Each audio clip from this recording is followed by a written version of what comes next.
Okay, so if you saw my last video, I had an issue that just randomly popped up. The car wouldn't start. Thankfully I was able to get that figured out. So now I can get back to taking care of a few other things. I've just got one or two things I need to take care of before I can take it out on its first test drive. I'm not going to worry about all the small stuff. I do want to still clean up some of the wiring, but in the meantime I just got these colored zip ties as a reminder. But for now everything's zip tied and out of the way, so I shouldn't have any issues with that. But one of the major things that I want to take care of is I want to drain and fill the transmission fluid. It still has the original fluid in it, or whatever fluid that it came with when I imported the engine. So I want to drain it and fill it with some fresh fluid. I did a little bit of research online to try to figure out what kind of transmission fluid some of the SR guys use, and I couldn't come up with a definite answer, but a lot of people seem to like the Redline stuff. The MT90.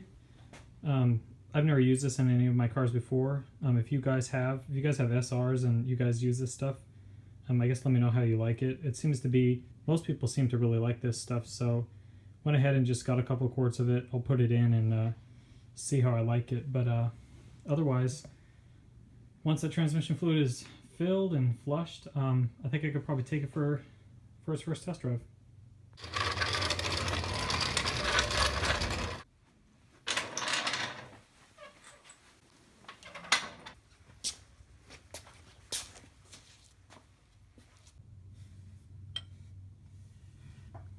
So if you've never changed transmission fluid in SR before, it should be pretty straightforward. This is going to be the drain, which I believe a 1/2-inch socket will fit in there. And this is the fill, which, what did I figure? It's about 11/16 wrench should open that. And just from experience, I usually try to crack open the fill first, just in case there's an issue getting that open. You don't end up draining the fluid and then have no way to fill it back up. But in the SRs, I believe I should be able to just take off the shifter in the car and just pour it through there, which I'm probably going to do.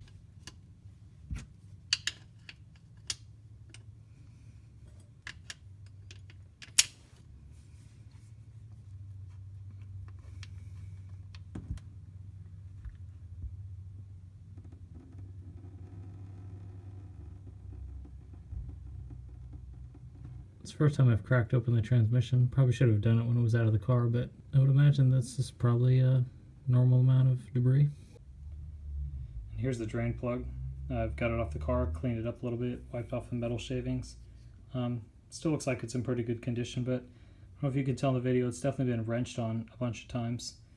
I'm not sure offhand what the torque specs are when reinstalling this, but it was super hard to get off the car. I really had to wrench on it to get this thing off.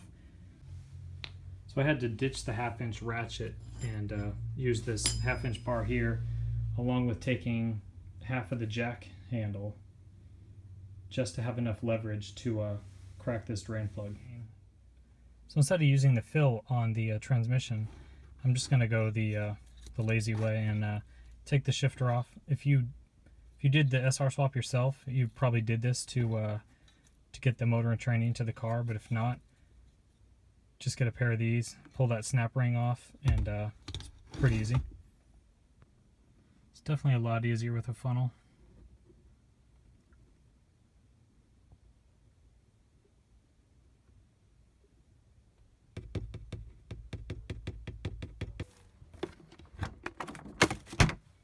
So with any luck, the next video I'm planning to be the test drive video. I think I've figured out just about all the little issues that it's had. If you swapped a 240 yourself, or just even own a 240 in general, you know that you're constantly dealing with problems, especially when you first get the car. But I think I've got just about everything figured out. There's still tons and tons of work still to be done on this car, but I think it's to the point where it's in a drivable condition.